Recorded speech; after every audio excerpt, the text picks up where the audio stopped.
ونستغفره ونؤمن به ونتوكل عليه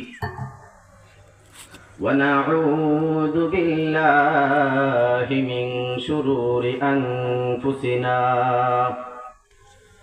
ومن سيئات أعمالنا من يهده الله فلا مضل له ومن يضلله فلا هادي له ونشهد أن لا إله إلا الله وحده لا شريك له ونشهد أن سيدنا وحبيبنا ومولانا محمدا عبد الله ورسوله أما بعد فقد قال الله تبارك وتعالى في كلامه المجيد والفرقان الحميد সকল মুহাব্বতের সহিত পড়ি আউযু বিল্লাহি মিনাশ শাইতানির রাজীম বিসমিল্লাহির রহমানির রহিম ওয়ামা কানা লিনাফসিন আন تموت إلا بإذن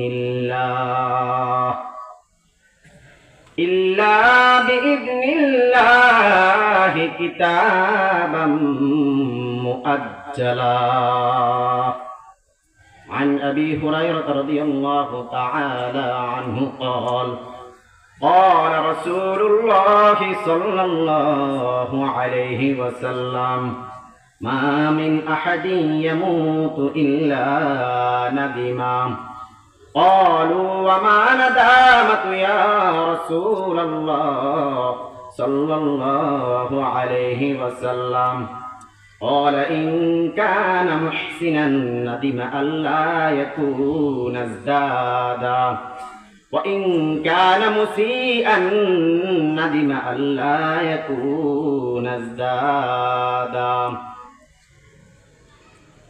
سبحان الله والحمد لله ولا إله إلا الله والله أكبر اللهم صل على سيدنا محمد النبي الأمي وآله وبارك وسلم رب زدني علما رب زدني علما رب اشرح لي صدري ويسر لي أمري واحلل عقدة من لساني يفقهوا قولي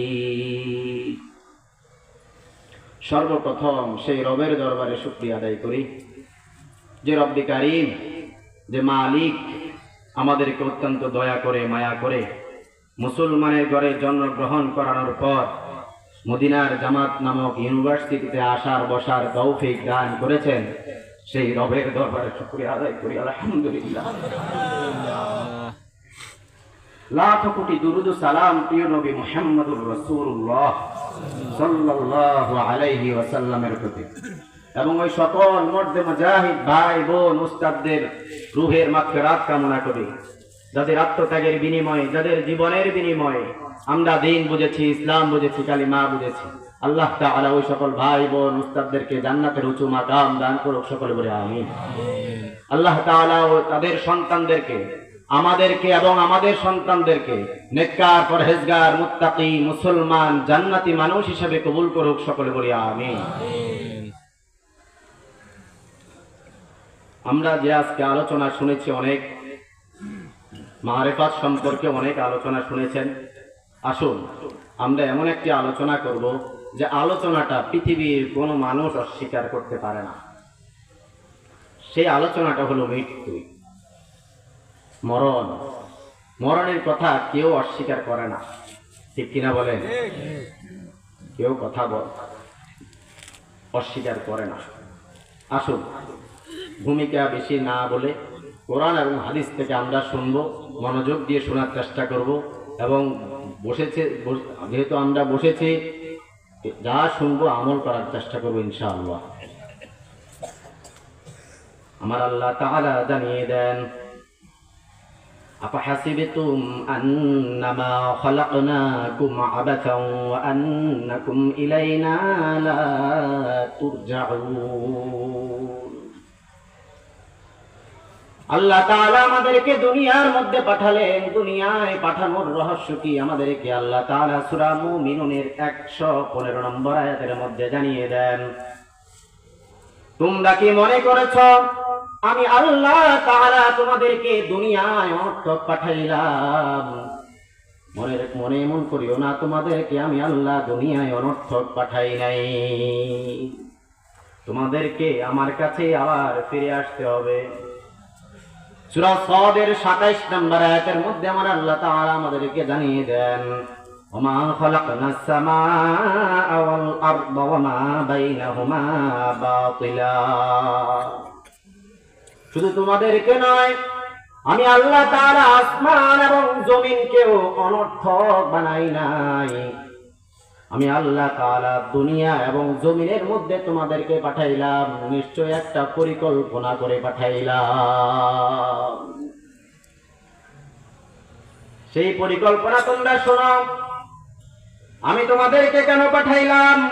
সূরা জারিয়াতের 56 নম্বর আয়াতের মধ্যে আমার আল্লাহ তাআলা জানিয়ে দেয়, ওয়ামা খালাকতুল জিন্না ওয়াল ইনসা ইল্লা লিয়া'বুদুন। আমি তোমাদেরকে বানাইলাম এবং জিন জাতিকে বানাইলাম একমাত্র আমি আল্লাহর ইবাদত করার জন্য। তাহলে আমরা মানুষ এবং জিনরা যদি আল্লাহকে প্রশ্ন করি, ওগো মালিক কতদিন আপনার ইবাদত করব? আমার আল্লাহ তাআলা সূরা হিজরের 99 নম্বর আয়াতের মধ্যে আমাদেরকে জানিয়ে দেন, ওয়া'বুদ রাব্বাকা হাত্তা ইয়াতিয়াকাল ইয়াকিন। মরণ আসা পর্যন্ত তোমরা তোমার রবের ইবাদত করবা।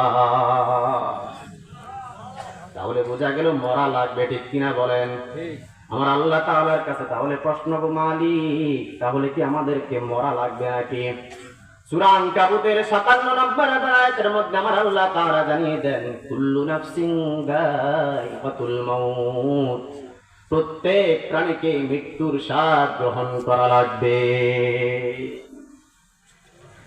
ওগো মালিক, আমাদের যদি মৃত্যুর স্বাদ গ্রহণ করা লাগে, কার নির্দেশে আমাদের মৃত্যু হবে?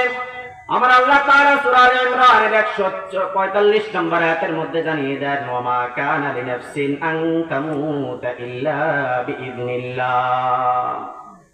কোন মানুষের মৃত্যু আমি আল্লাহর হুকুম ছাড়া হয় না। কিতাবাম মুআজ্জালা। প্রতিটি মানুষের মরণ কখন হবে একটি কিতাব আছে, ওই কিতাবের মধ্যে লিপিবদ্ধ করা আছে।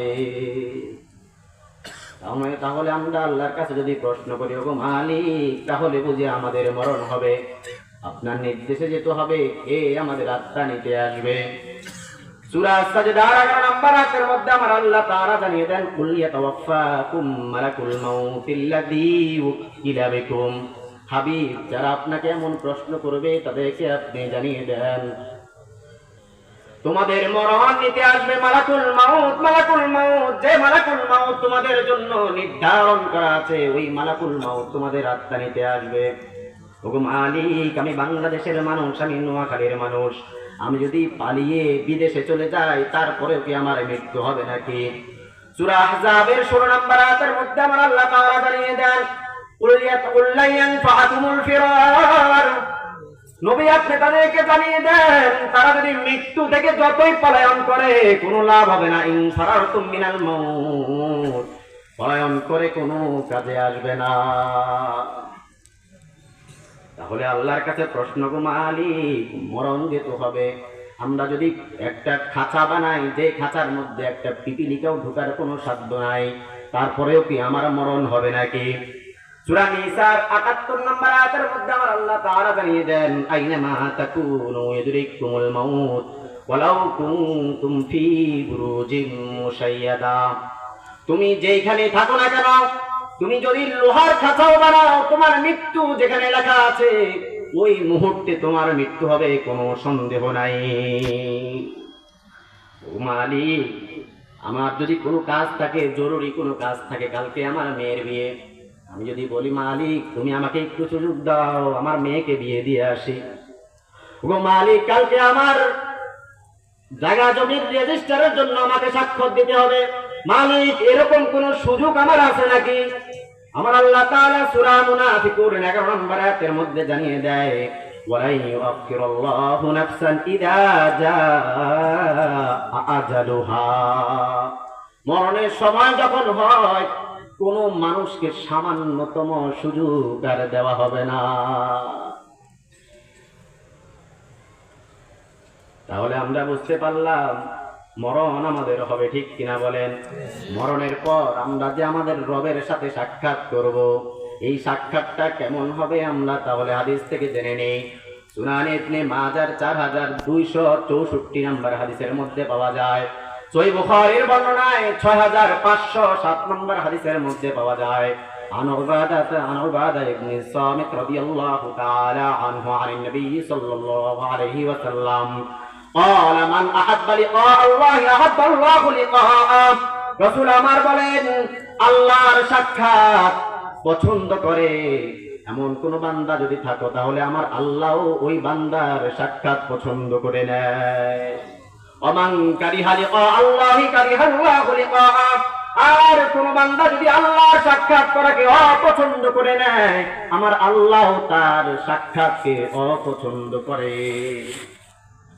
তাহলে আমরা বুঝতে পারলাম ক্বালা লাইসা যালিকা ওয়ালাকিন্নাল মুমিনা ইযা হাদারাল মাউত, কোন মুমিন বান্দার যখন মৃত্যুর সময় হয়ে যায়, ইউবাশশিরা, তাকে দুইটি সুসংবাদ দেওয়া হয়, বিরিদওয়ানিল্লাহ, তোমাকে তোমার প্রতি আল্লাহ খুব সন্তুষ্ট হয়ে গিয়েছে, ওয়া কারামা, তোমাকে আল্লাহ তাআলা মৃত্যুর পর খুব মর্যাদা স্থান দিবে। যখন ওই বান্দা এরকম দুটি সুসংবাদ পেয়ে যায়, ওই বান্দা আল্লাহর সাক্ষাৎ করাটাকে পছন্দ করে নেয়। আলাইসা শাইউন আহাব্বা ইলাইহি মিম্মা আমামা, এমন খুশি হয়ে যায়, ওই খুশি তার কাছে আর কোনো কিছু পাত্তা পায় না। আহাব্বা লিকা আল্লাহ, ওই বান্দা আল্লাহর সাথে সাক্ষাৎ করার জন্য পেরেশান হয়ে যায়। আহাব্বাল্লাহু লিকাআ, আল্লাহ ওই বান্দার সাক্ষাৎ করাকে পছন্দ করে নেয়। وإن كان الكافر إذا حضر بشر بعذاب الله وعقوباته, আর কোন পাপাচার বান্দা যদি আল্লাহর সাক্ষাৎকে অপছন্দ করে নেয় তাকে, তাহলে আমার আল্লাহ তাআলা জানিয়ে দেয় তার কাছেও দুইটা দুঃসংবাদ চলে আসে। ফালাইন বুশিরা বিআযাবিল্লাহ, তোমার প্রতি আল্লাহ খুব গোসা আছে, তোমার মৃত্যুর পর সাথে সাথে তোমার উপর আল্লাহর আযাব আসবে। ওয়া উকুবাতিহি, ওয়াচিরে তোমার উপর আল্লাহর গজব নামবে, অতএব তুমি সাবধান হয়ে যাও। এই কারণে সেই ভয়ে আল্লাহর সাক্ষাৎকে অপছন্দ করে নেয়, কারণ মরলে তো আল্লাহ ধরবে, ঠিক কিনা বলেন?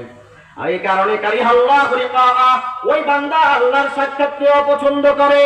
ওয়া কারিহাল্লাহু লিকাআ, আর আল্লাহ ওই বান্দার সাক্ষাৎকে অপছন্দ করে নেয়।